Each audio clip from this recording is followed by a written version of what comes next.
Warangal declaration చాలా ముఖ్యమైన కీలకంగా ఉన్నది.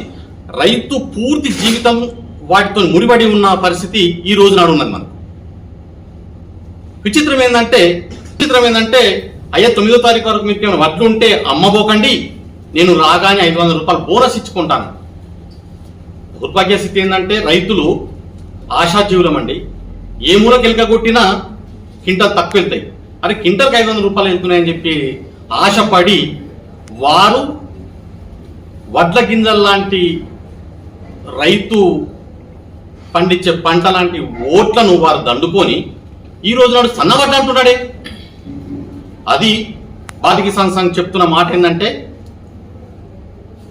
పార్టీ వారిగా వారు వేరేం చెప్పారో సంబంధం లేదు రైతులకు. వారు ఈరోజు ప్రభుత్వంలోకి వచ్చారు వారు. కాబట్టి తప్పనిసరిగా వారు చేసిన వరంగల్ డిక్లరేషన్ ఆ పేరు మీద ఏదైతే రైతులకు ఇచ్చిన మాట ఉందో తూచా తప్పకుండా బేషరత్గా వారు అమలు చేయాలని చెప్పి మేము భారతీయ కిసాన్ సంఘ్ తరఫున మేము డిమాండ్ చేస్తా ఉన్నాం.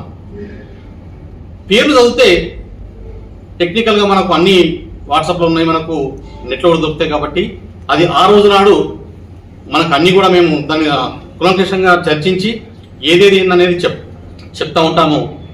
ఈరోజు 2 లక్షల రూపాయల రుణమాఫీ ఏకకాలంలో అని చెప్పిన మాట ఎటువైంది? దాన్ని విచిత్రంగా కొరివి పెట్టి వారికి ఆదాయం గండిపడ్డ విషయము సర్వ సమాజానికి మొత్తం తెలుసు.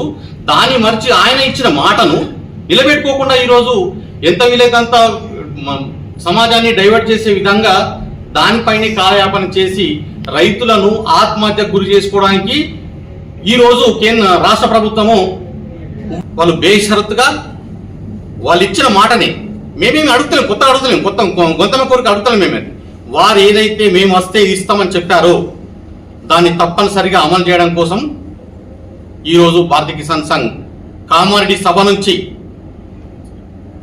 మేము హెచ్చరిక ఇవ్వడానికి అక్టోబర్ 5వ తారీఖు నాడు మేము ముహూర్తం ఖాయం చేశాము. దానికి ఇక్కడ కామారెడ్డి చుట్టుపక్కల అన్ని గ్రామాల నుంచి రైతులు రావడానికి సిద్ధంగా ఉన్నారు.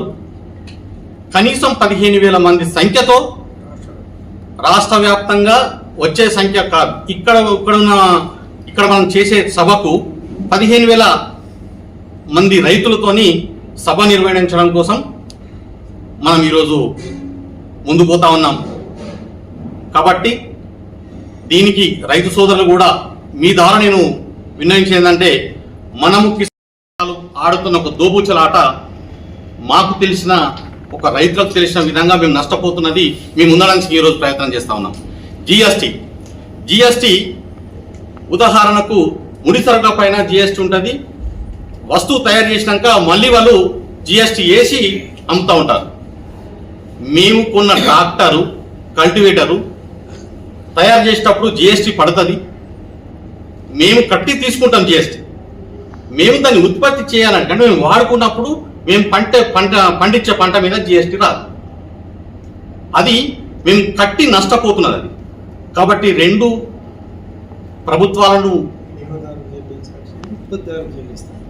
ఎవరైతే వడ్లు మక్కలు పండించి ఎవరైతే దాన్ని ముడిసరుకుగా మార్చి తీసుకోవాల్సిన వినియోగదారులు అక్కడ చెల్లించాల్సింది. అది కానీ పండించిన రైతుకు ఈ జిఎస్టీ వర్తింపజేస్తున్నారు.